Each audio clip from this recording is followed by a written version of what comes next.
This is Andrew Paul Cronin, and you're listening to the Q&A with A.P.C, the show that features conversations with artists, cultural figures, policymakers, performers, and other innovators living in Virginia.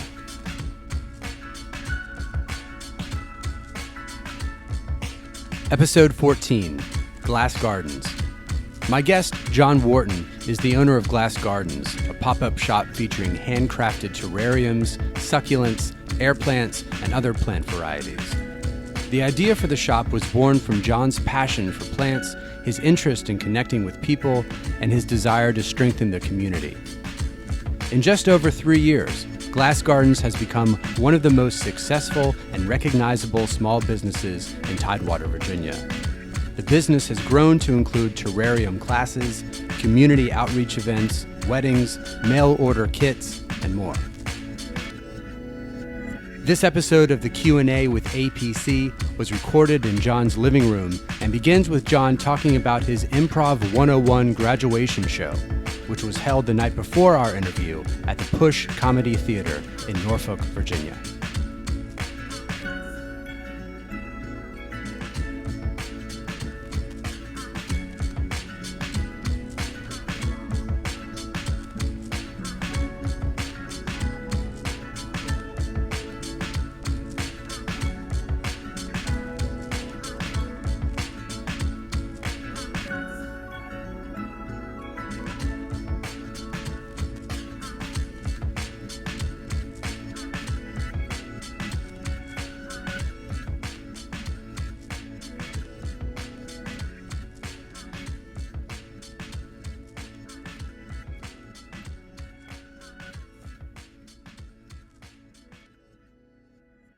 So you had your first show at Pushers last night? Last night was our graduation show, 101. It was our first show, and it was awesome. You were on stage? I was on stage, really my first time on stage. Do you not practice on stage? Well, we practice on stage. We did have about 6 or 7 weeks, but my first time being like for a show where there's 99 people there and it's $5 to get in. Right. I wasn't in high school theater or anything like that. Yeah. I'm extroverted. I'm confident in front of people. I've given speeches, but my first time on stage. Yeah. And how did you feel like it went? Like I've been ready my whole life. Honestly, I felt like a little kid. I felt confident. No nerves? A little bit, but I think I'm a little bit older now, and the training was good. There is a method to the madness. Mm-hmm. So as my brain would start to get nervous, there were some things that we remembered to do. Also, I've already paid and signed up for 201. Okay. So you're already in no matter what. Yeah, and it's a little bit more heady, I guess, where we like write some things. Were the people who taught you and taught the classes, are they on stage with you? Or is it only the graduates?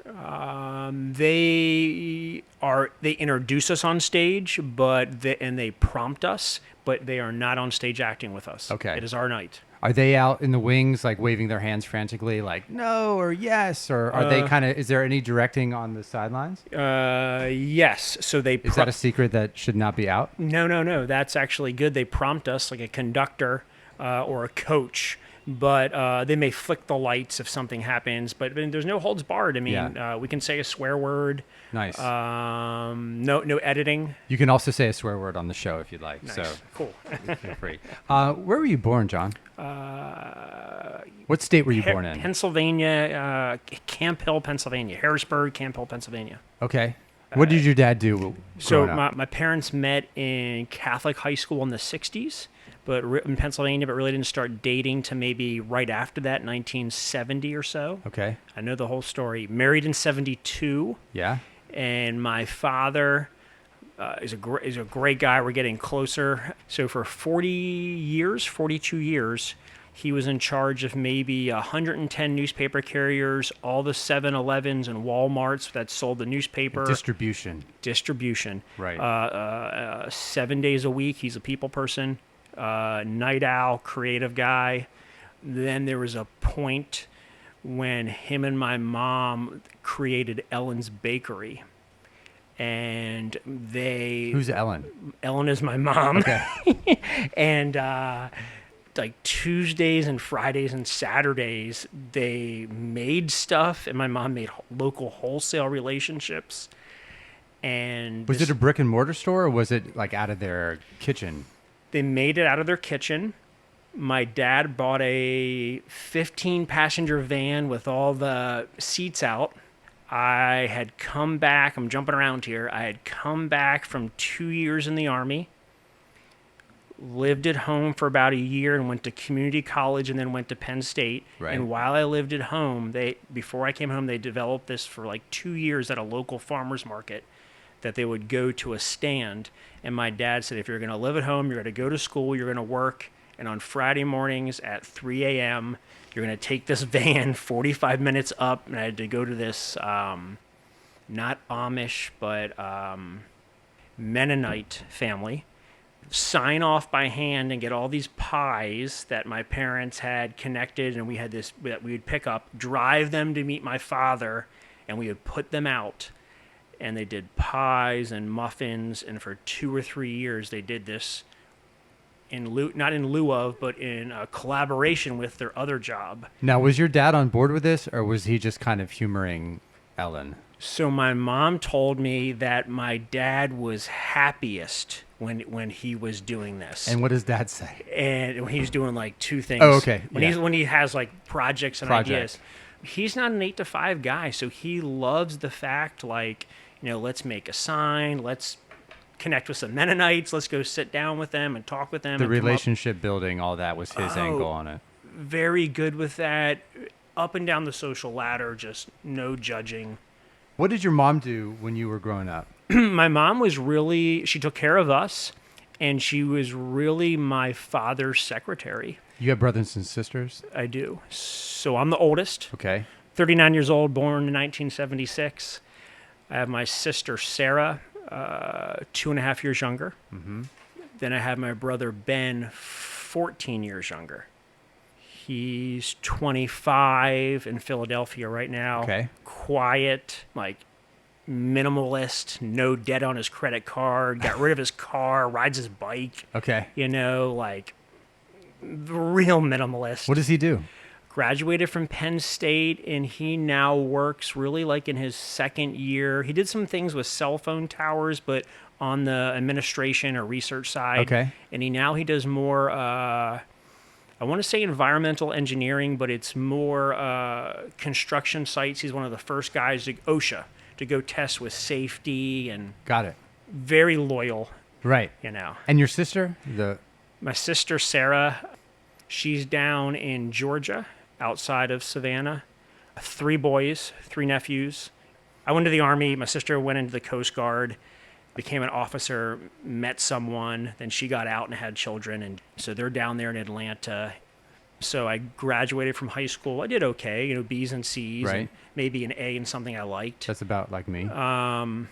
Definitely the social butterfly, and I'd drive my mom to the minivan around drunk, and they'd definitely find cigarettes and pot, but I never really got in trouble, but I was definitely pushing the envelope. Yeah.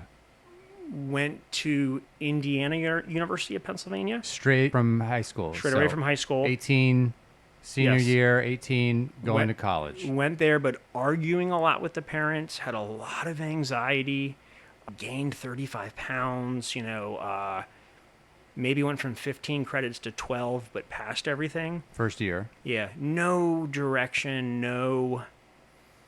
didn't really feel it, and I remember wasn't really talking with my father. We were fighting a little bit. Right. Did you know that you didn't have direction at the time, or is that the 39-year-old you looking back? I mean, did you know that when you were in the thick of it, when you were 19 at college? I like that question. So I've always believed inside that I was going to be okay. I just wasn't on the same path as the others. And so I wasn't ready for the gym membership and the picket fence and the girlfriend, and, that I still had a lot of like running around to do, but that I was smart enough to like still, read some books and do my tests and talk with people. And I really believed in things then. Like, hey, you can just create your own job. Yeah, you probably can't make any money painting or writing, but you can create relationships and it can lead to something. And that, hey, I'm not really ready to just check into an 8 to 5 yet. Still goofy, still not saying no. I still drank a lot, but I did not feel attracted or drawn to like biology or psychology or English. I still felt like I had a lot of exploring to do, Yeah. but I had no fear that I was not going to be okay. Before we get too far into college, who were you in high school? I was a basketball guy up until about 10th grade. Power forward. Yeah, forward. I'm sensitive. So even then and now, I was maybe the basketball guy with the corduroys and listening to the Beatles and still like afraid of the girls would ask me to the dance. I'd still say no. Yeah. Like I was still sensitive, but What a shame. But I would still maybe join something and they would ask me to like be the president or be like the communications guy. Was that because they saw something in you that you didn't see in yourself, or did you recognize it in yourself and just weren't ready to let it shine yet?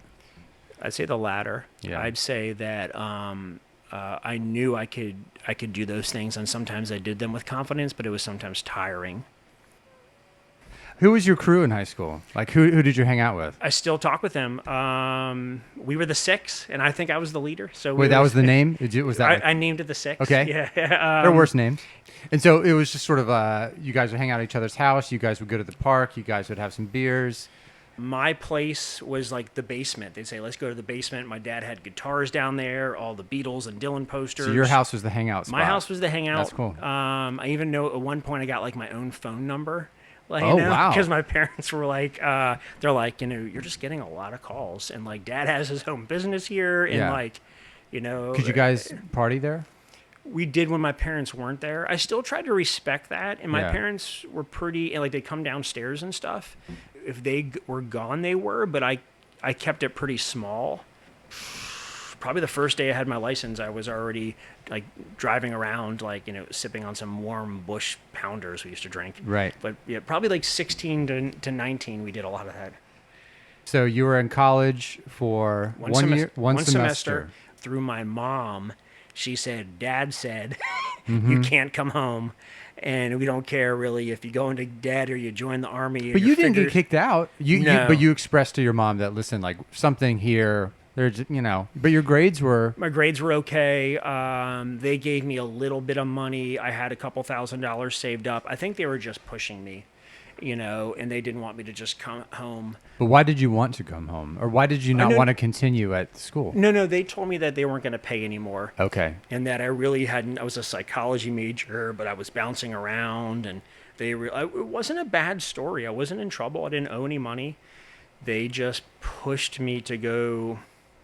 And so they might have mentioned it, and I don't know what inside of me said I'm going to go for it. And I decided to Halloween weekend, and I came home and I went with my father, and I signed up for active duty Army, the least amount of time you could go in, 2.5 years. I have the picture around here somewhere. I have like a big afro. Finished out that semester, came home for like 2 months, and I was like running around the block. Trying to get ready. And I went, and it really changed my life. I knew right away I was not a lifer, or I could not do 5 or 20 years. Yeah. But best thing I ever did. I mean, I went to Korea, Germany, Colorado, GI Bill. It changed my life. It's like they wanted you to have a plan.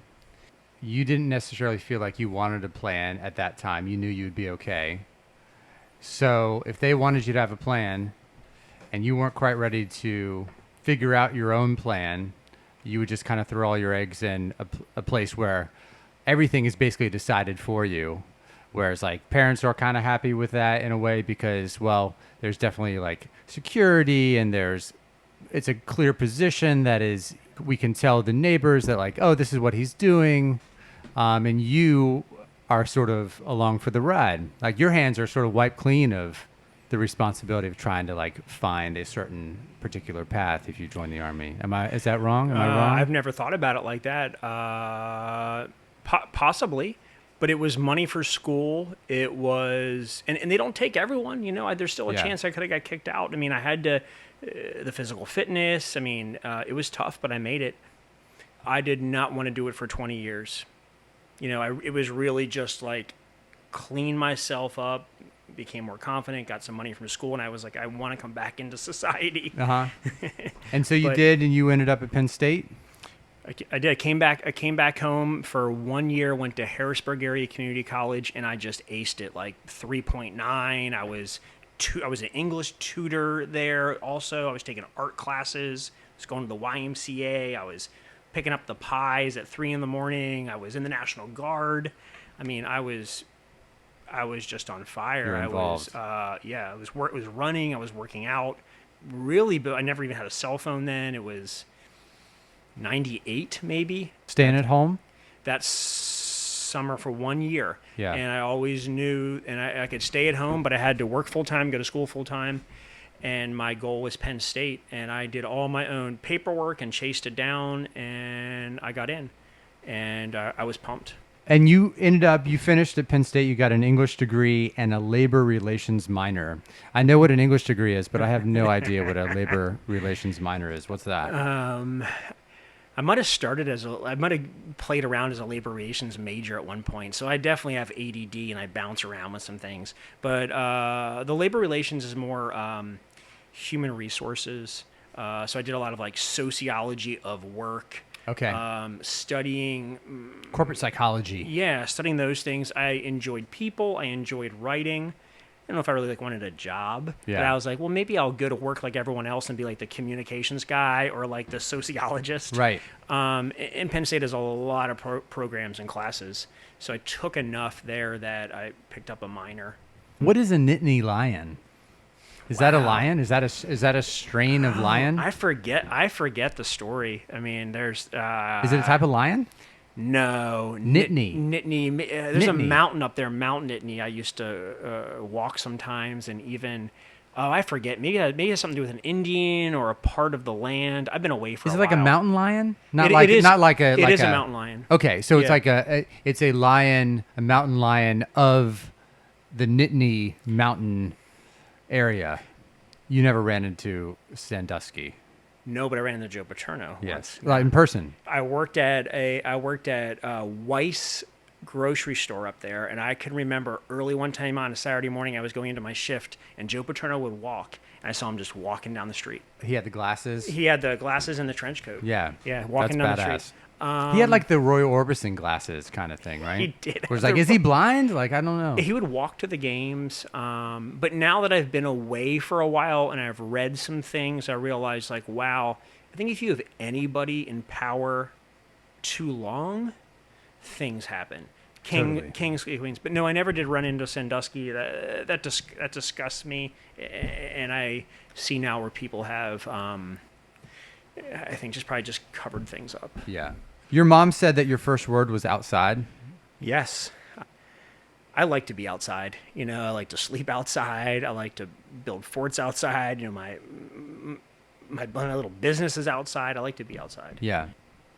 You've said that plants make you happy. Do you remember the first time and the first plant that left an impression on you? That's good. I think I can remember all the houses that I lived at, maybe two places that I grew up, having an alone place or having a place with friends that we would build a fort outside. So that would be an area that I'd work on, like collecting logs and trees and putting your hands in the soil and, moving camouflage and just playing outside.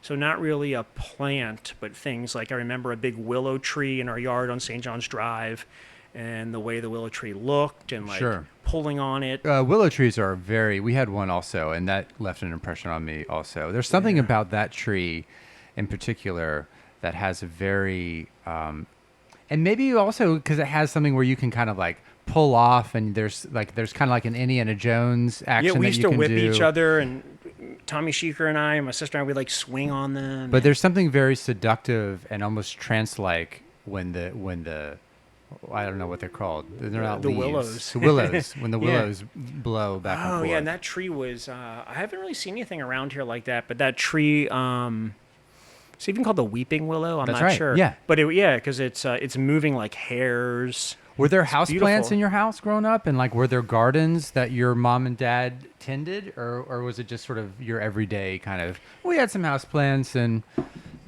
we I don't- watered them and then they died and we got other ones? Or was it more of a I don't passion? I don't remember the plants in the house as much, but I remember having a garden at the first house, and I remember both homes that we moved into. My father took it upon himself to plant a lot of trees, pine trees, forsythia bush, and looking back on it, and behind you, you see that's like North American owls, all the Yeah. owls. My father's a huge bird person, so we used to go bird watching. Him and my uncle were on a list where people would call you on the phone, like, "Hey, we saw a barn owl up in Oh, Lock wow. Haven," and they'd write it down, and like, "Hey, we're gonna drive up there in the van." We're going to log it, catalog it. We're going to Yeah. go try to spot it. So he was into that. So if I look back, he was doing things to the yard at a bigger level, like, "Hey, I'm going to plant all these trees because 20 years now they're going to be up like this, and they're going to attract owls and so he was thinking like that. We had a garden, but I didn't grow up, and like we had lettuce and carrot, but I didn't grow up where we had to eat out of the garden. Right. Both my parents are into the birds, the bird feeder, butterflies, landscaping, but not Were you suburban? Suburban? Yeah, Okay. suburbia. Okay. I'd say, yeah. You kept a journal and researched options for businesses before starting your business. If we were to look back at that journal, what would we see? It's funny. I remember I used to write things, so just to get them out of my head, I used to write things when I would talk with people, and even to talk openly when I was very involved in 12-step recovery. They talked about journaling, and and even like in the improv I did last night, you got to get some things out of your head. So I simplified it as, I still remember, I want to provide a service to people. And you may say like, that's stupid, but I just had to get some of that. I was like, okay, what do I want to do? Do I want to build a machine? Do I want to import? I was like, no, I want to provide a service to people, and it like makes them happy, repeat. Provide a service to people. And I want, and I drilled it down that far. Right. And I was like, I don't want to build airplanes. I don't want to, and I remember just writing with that. And then there was a time I thought I wanted to have my own magazine. So I was like playing around with making a newsletter. I even had a web page at one time. When you say at one time, how many years ago? Oh goodness, when I lived in Newport News and was a self-storage manager 8 or 9 years ago, I think it was called The Right Stuff with a W. And I would like help you like edit or do your resume. Okay. And so, but I never marketed it or didn't have any confidence, but I was getting this stuff out of my system. Yeah. You're creating and seeing what stuck publicly, but also personally a little bit. Yes. Do you still journal? I usually sit out here in the morning when I get my first coffee, and I just start to make the list of like personal and business things. I do some digital stuff too on email or on the iPhone, but I still keep a written list. I'm still attracted to, and I have it in my room, some empty journals, or I'll even buy some things at the dollar store, and I'm like, okay, this is going to be my flower idea book. Okay. I do stuff like that. Right. Let's talk about that first cup of coffee. What time is that first cup of coffee, John? Oh, so this is, my brother's gonna love this part. Okay, so this is my new system. Are you ready? I am. So it's changed a little bit. So this is my new. I just drink black coffee. Yeah, so do I. This is my new system. Okay. So I have been buying some double shot Starbucks like the night before, the cold ones. Mm-hmm. So I probably have 2 or 3 in the refrigerator, maybe 2. And I'll go between Starbucks coffee or maybe Maxwell House. So lately I've been getting up. Are we talking French press? Are we talking No. drip I'm machine? just a 1995 coffee machine. Okay, So yeah. so nothing fancy at Yeah. that. So right now, I got up. Oh gosh, I got up before 9 today, but I was up late last night with the improv. But I would say By 7 a.m. I'm up, depending. go. Sometimes I'm up and out the door, but by 7 a.m. I'm up. Usually, take care of the dog and start to make my to-do list. And lately, it's been a double shot of Starbucks. Just straight from the bottle. Yeah, Yeah. sip on that. Doesn't take me that long to Right. get it. Sit here, look at my social media. Maybe I used to be really into public radio, but I decided to kind of clear my mind. I also used to get the newspaper to the house up until maybe Patricia left 10 months ago. Okay. So for years, I was reading the whole newspaper. And The Virginian Pilot. The Virginia Pilot. And I missed that a little bit, but I propped him to probably about 9 months ago. But I've now been taking the time to just sit with the dog, do my emails, have a double shot, and then I go to Starbucks almost every morning. They know me up there. I talk with them, and I'll usually sit there up there Colley Avenue for about 2 hours, do my emails for the self-storage business, prep some things for Glass Gardens. What do you get at Starbucks? Just coffee of the day? So I roll up to Starbucks, get a red eye, usually a grande red eye. I've slowed down a little bit. I'll usually get another refill, but there is times on a Saturday morning I may have a double shot here, go up there and get a black eye, they call it. What's a red eye? So a red eye is a coffee with a shot of espresso. Okay. And then a black eye is a coffee with, bam, bam, 2 shots of espresso. Okay. I can never go any higher than that. And if I drank that, I don't need anything else the rest of the day. Talk about the influence David Hausman has had on you and the advice he gave you about someone somewhere, and I'm paraphrasing. This is from the Glass Gardens documentary. He spoke about someone somewhere is doing what you want to do while you're not doing it, or something like that. Yeah. About that, Dave is great. He's got a great mind. I mean, he's philosophical. He's a doer. He's very analytical. So he's also keeping notes and always trying to beat his system or refresh it. When Dave says that, it spoke to me, and I know he believes it. So he's saying that, hey, a lot of us have this fear or this emotional junk that's holding us back, or these situations like, it's going to cost too much money, or my girlfriend doesn't want me to do it, or that's too far away. And so really what Dave is saying, and what I hear when he says that is, if I'm feeling inside of me that I want to start a terrarium business, or I want to have a radio show, or I want to have a dog walking business, if I'm thinking that here in Ghent, and I am starting that, I need to realize that there's billions of people in the world. So there's maybe someone else who's trying that, and they're starting it with less than me, less family members supporting them, less money, less intelligence, and I think every time, I mean, people talk about luck, but I think it's timing and I think it's passion. I think it is timing a lot and passion, and maybe this invisible energy. I think Dave's saying, like, hey, if you don't do it and you just sit around in a bar stool and think about it, like 6 years from now, you're going to see someone that started your business. You're like, that guy didn't even have a father. Right. He doesn't even know about plants. Right. And so times that I've set up in the rain at Toast, when I had some people close to me tell me, just cancel. You're going to go out there on Saturday and set up in the rain. And I would make money, but more importantly, I made relationships, and I still talk with those people today. Like, remember that time I saw you in the rain? Yeah. Your wife, what's her name? Patricia. So Patricia wanted you to decorate her jewelry booth at a rec center in Virginia Beach and with plants. And people ended up asking to buy the plants, even though the plants weren't actually for sale. At least from your mind, they were not. They were just decoration. They were not actual. My intention was to sell them, but I didn't have price tags or a web page.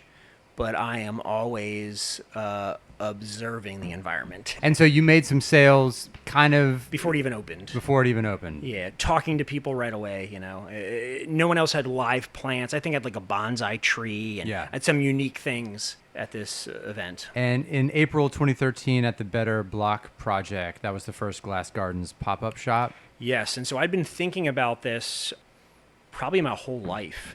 So almost like when you asked me about the improv last night, I'd say, well, all this stuff has been inside of me my whole life, but it was ready to come out with the right environment, encouragement, training. Timing. Yeah, I'd already been journaling by myself about all this other stuff already got out of my head. So at that Better Block, that's when I first met Jesse, maybe in February of that year, I went to a walk around to learn about the Better Brock on like a cold Sunday. It was like the second or third one he did, so there wasn't a lot of people. And I just absorbed, and that's when I was reading the paper every day, and I just absorbed what was going on. And I just said to myself, okay, I'm going to create my business and have an event here. Describe what a pop-up shop is or does. Two parts to that question. What a pop-up shop is, it's a mobile business. So whether it's providing waffles or plants, you're mobile. And I do have a business license, maybe in different parts of the country, they do not. But a pop-up shop is a non-brick and mortar, but it is providing, a service to the local people: coffee, plants, flowers, waffles. What it does, and I like that part of the question. What it does is, I would say, add some color to your neighborhood. Vibrancy, is that a word? Yeah. Add some vibrant. It's vibrant. It is, imagine turning a corner, instead of seeing a parking meter attendant, you see a pop-up shop and someone's giving it their all on a Saturday, trying to show off their coffee or their lemonade or their ice cream cone. And so you're attracted to that, like, oh, wow, that guy, grows flowers in his house, or that guy, gives some flavor to your neighborhood. So you deal with succulent plants and air plants. What are the characteristics of a succulent plant? We'll start there. Sure. Succulents hold water. They're hardy.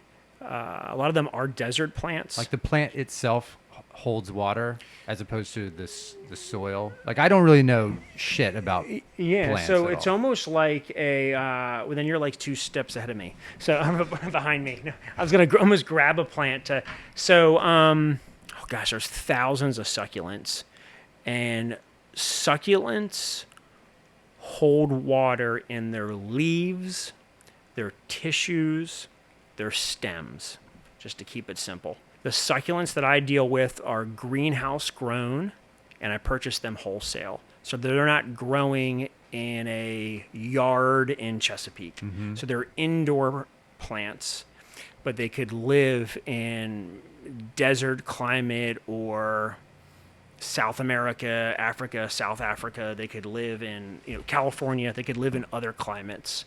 Succulents are hardy. Succulents like to spread. Some of them like to spread, so some of them won't grow super tall, mm-hmm. but they'll more maybe spread. Hens and chicks may be a name.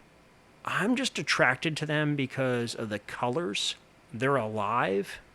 And there's something like I just want to touch it, like a fuzzy chicken, or you see like a cupcake you want to grab, or something a nice piece of art. Something attracts me inside. Yeah. I'm like, look at that. And I'm like, that's beautiful. And I'm like, oh, that's alive. And what's an air plant? And so an air plant, I didn't even know these existed till 5 years ago. So I was into succulents, I was making things, and I came across air plants. So air plants, think about Spanish moss. Yeah. Spanish moss, you can picture savanna. So I've learned that North Landing State Park mm-hmm. is the furthest north that Spanish moss grows. Okay. So Spanish moss grows in the trees not as a parasite, but I learned an epiphyte. So growing in harmony with the tree, it likes water. It is not a parasite attaching itself. So air plants, probably over 800 different varieties. Guatemala, Costa Rica, South America, Florida, California. I'm going to grab this large one. Please. So this is the queen of air plants, Xeriographia. These air plants grow in the trees. Their roots are attaching to branches, now even cliffs or power lines. When they grow, they'll sprout a pup, like mm-hmm. a spider plant. Mm-hmm. They'll sprout a pup. So these do not grow in the ground. So these are growing up in trees. It waters, water falls on them. How do they get there? Like a seed is blown and it sticks, or is it? So just like, this is how I would explain it, just like those huge redwoods out in mm-hmm. Oregon or California. Yes. Yeah, so there's like a whole ecosystem up, like up high there. And you're like, how the hell did that? So that's how I relate it. For some reason, there's this ecosystem in the trees where these plants live. They absorb nutrients from the wind, from bird poop, from the sun, and from water. That's all they need. So we do not plant them in the ground. They have become popular in, there's some fashion statements where like women come out wearing them in their hair. There's a huge popularity now with wedding arrangements. Yes. But I did not go into plants thinking that's what I wanted to do. I was just attracted to them. I was like, holy shit, those are cool. And I was like, wow, so I can buy $25 piece of artwork at Target, or I can order this thing online that everyone else is ordering online. I was like, oh wow, I can get like 2 of these plants. And I was like, okay, kind of like getting a pet, Yeah. And I was like, I want to take care of this and learn from it. And so that's what attracted me to them. And then I just started to think about them similar to when I was younger, and I would draw a lot, took some cartooning classes. I like to write. I like to play around with things. And I don't know, just a lot of things with timing and the arts district. I just started to make stuff and then just display it out in the open for sale. So we have house plants and we have outdoor plants that are potted at my house.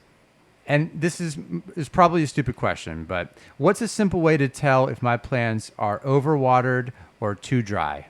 Because I can tell like if it feels dry, like if there's no give at all in the soil. And I could imagine that too, like a muddy kind of potted soil would be too wet. I just kind of feel like I need someone to say like, all right, dip your hands in this, Andrew. This is what it should feel like. So. It's hard to play catch up. So I don't know everything about plants. I make a ton of mistakes, but I'm in it like 100% at this point. Yeah. And I kind of like to be in it, because I too was curious. I'm like, why can I not keep this up? But I was so attracted to like someone gave me that tree, and I've been doing a good job. I'm like, I'm going on 2 years. I don't know if there's a magic formula because it's hard. Like we have to mimic nature, So these air plants don't live in Ghent.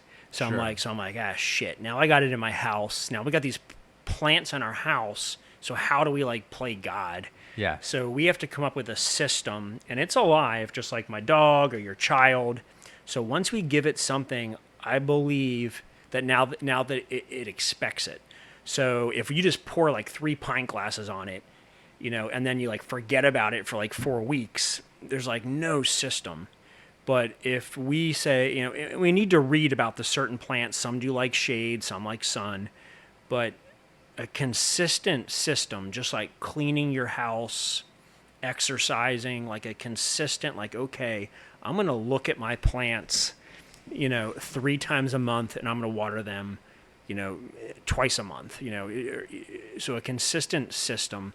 Because often when we get to a point where like something has shriveled up, we could have caught it beforehand. Do people ever bring their plants that they purchased from you back to a pop-up shop as like to play doctor?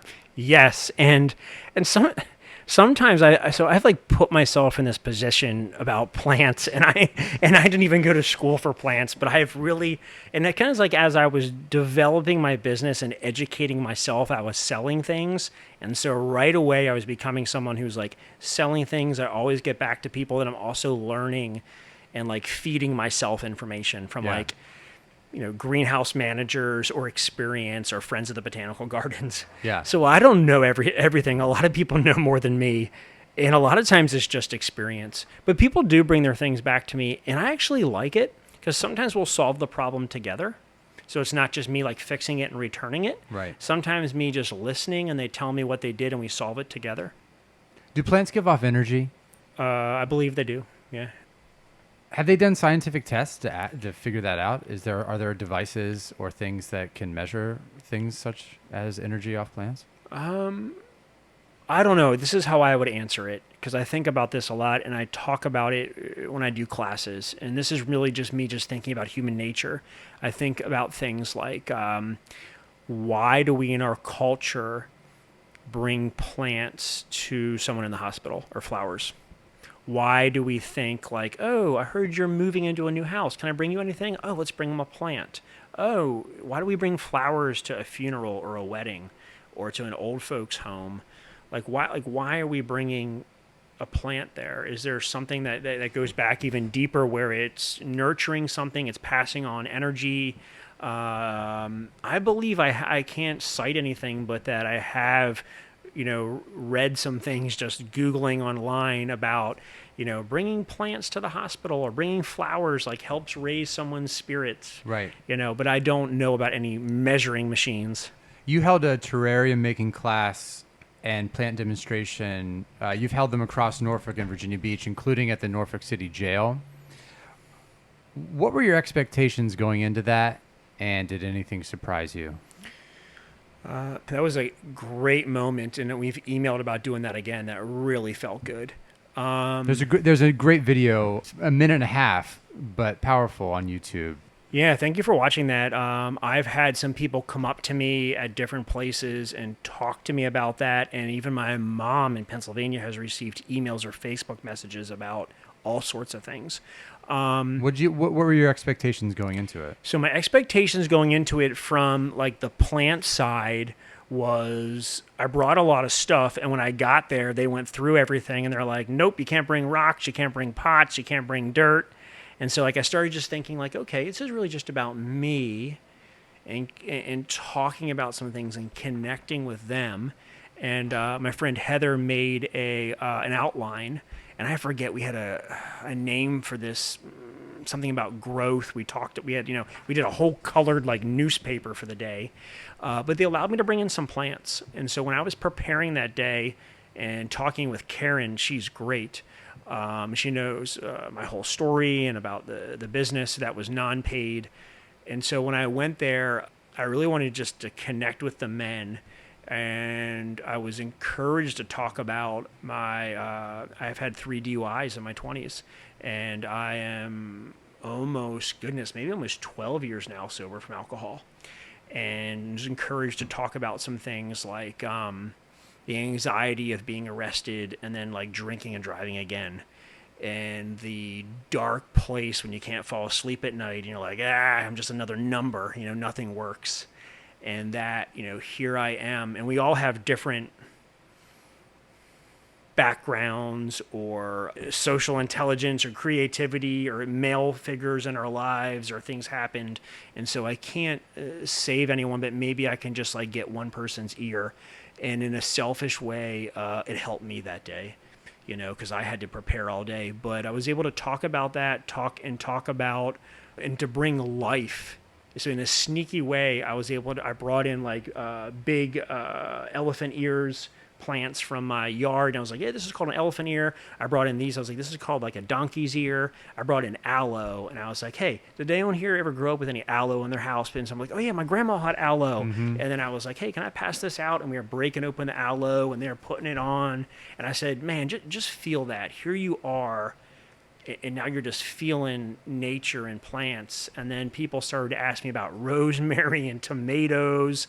And I just saw their faces change. And they were just talking about, their father had a landscaping business, or their girlfriend used to grow strawberries. And we just talked about plants and nature. And for maybe a minute, it wasn't a dark black and white place.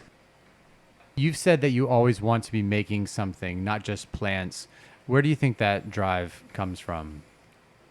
I feel like it's inside of me, but I think it's coming from outside of me, and I can't really put. You mean like a higher power? Yes, and but also I can't put a time limit on it, so I don't think it's coming from.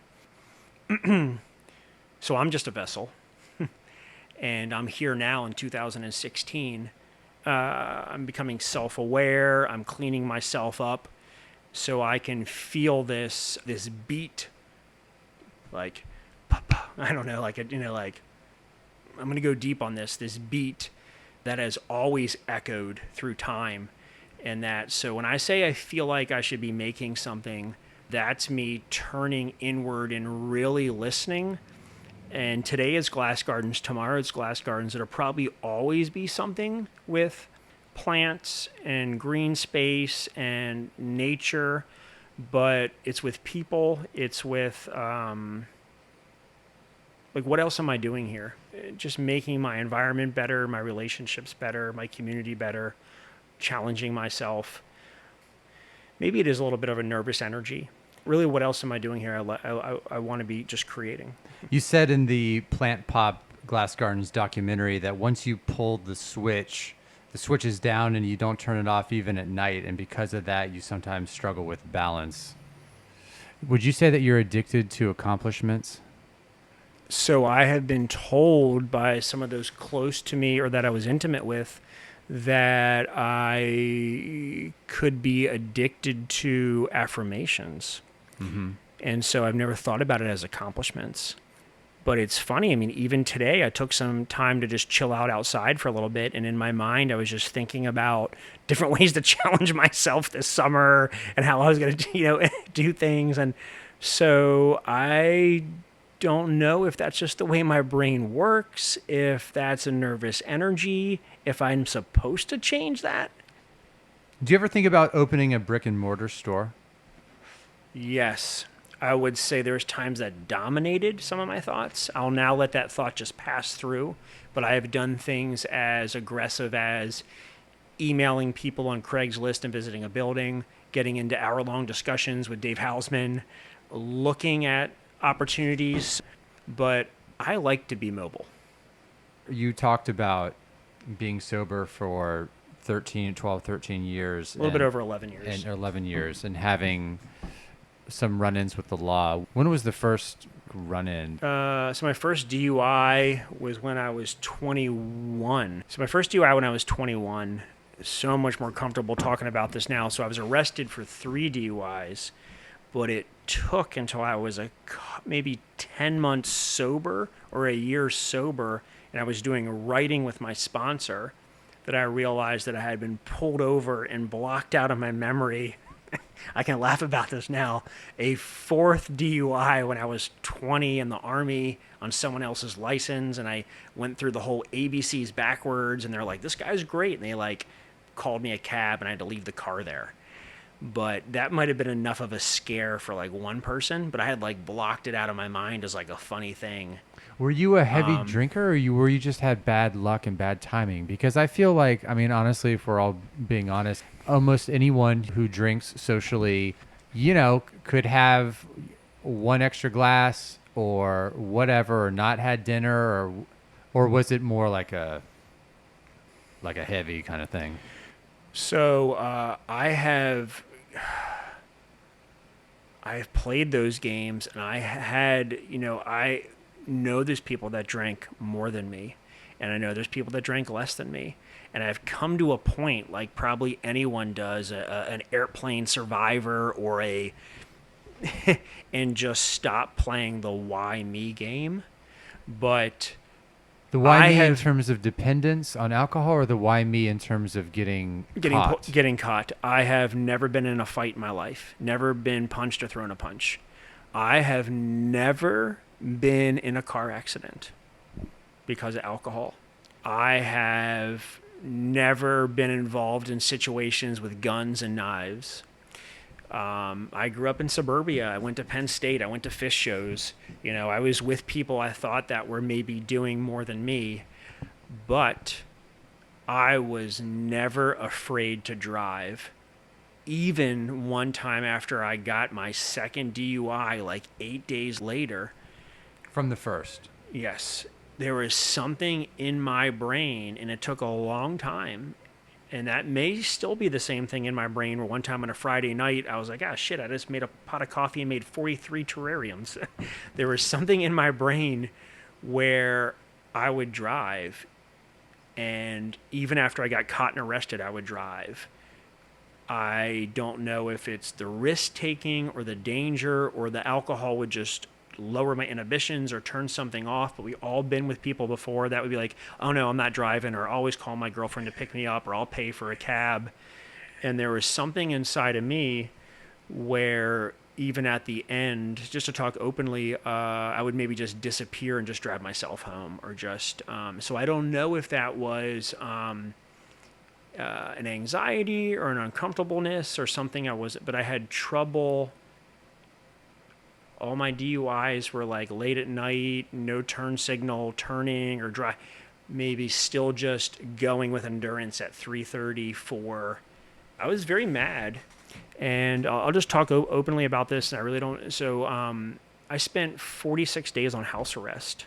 That was something I carried with me, and I had a lot of anxiety. And I was an English major from Penn State who dicked around and drank and smoked pot and tried out for the paper and didn't make it, but wrote for this liberal paper and had all these. And I was, why am I on house arrest? And there's other people. I can take you to someone's house in 5 minutes that's like cutting up cocaine and doing worse stuff than me. And I had to come to this thing inside of me and realize, okay, this is where I am. I never want to go lower than this. I am so embarrassed. I never want to go lower than this. And I reached out to recovery on my own and to a 12-step program. And I went into one meeting one time and I never drank again. And that is very unusual. And for me, for John Wharton, I was spent. I remember the last time I got drunk was March 16th, and I got so drunk that I could not go out on St. Patrick's Day. And I was just emotionally and physically just, at like 28 years old. And I felt inside of me like, wait a second, I'm better than this. And I still have made a lot of mistakes. I carried some debt for a while. I struggled with some self-confidence. And so sometimes I wonder. But you got yourself to a point where you could not live with yourself if you got any lower. Yes. What's next? I like on the business side, I like my webpage, and I like the things that Heather has been helping me with on my webpage. And we have, I'm now doing some online sales, playing with that. I've been shipping a terrarium kit and shipping some plants, but I'm still playing with the logistics of that. Also, we've been doing a newsletter. You may be on that newsletter. I've also have about 3 or 4 people now, I guess I could say working for me, but maybe contractors, really looking to see if at some point, this is talking business, I could have someone doing terrarium classes for me. John, thank you so much for coming on the show. It means a lot. Andrew, thank you. I look forward to this, so thank you. You brought some things out of me which I wanted to spend this time with you, so thank you. Thanks, John. Yeah.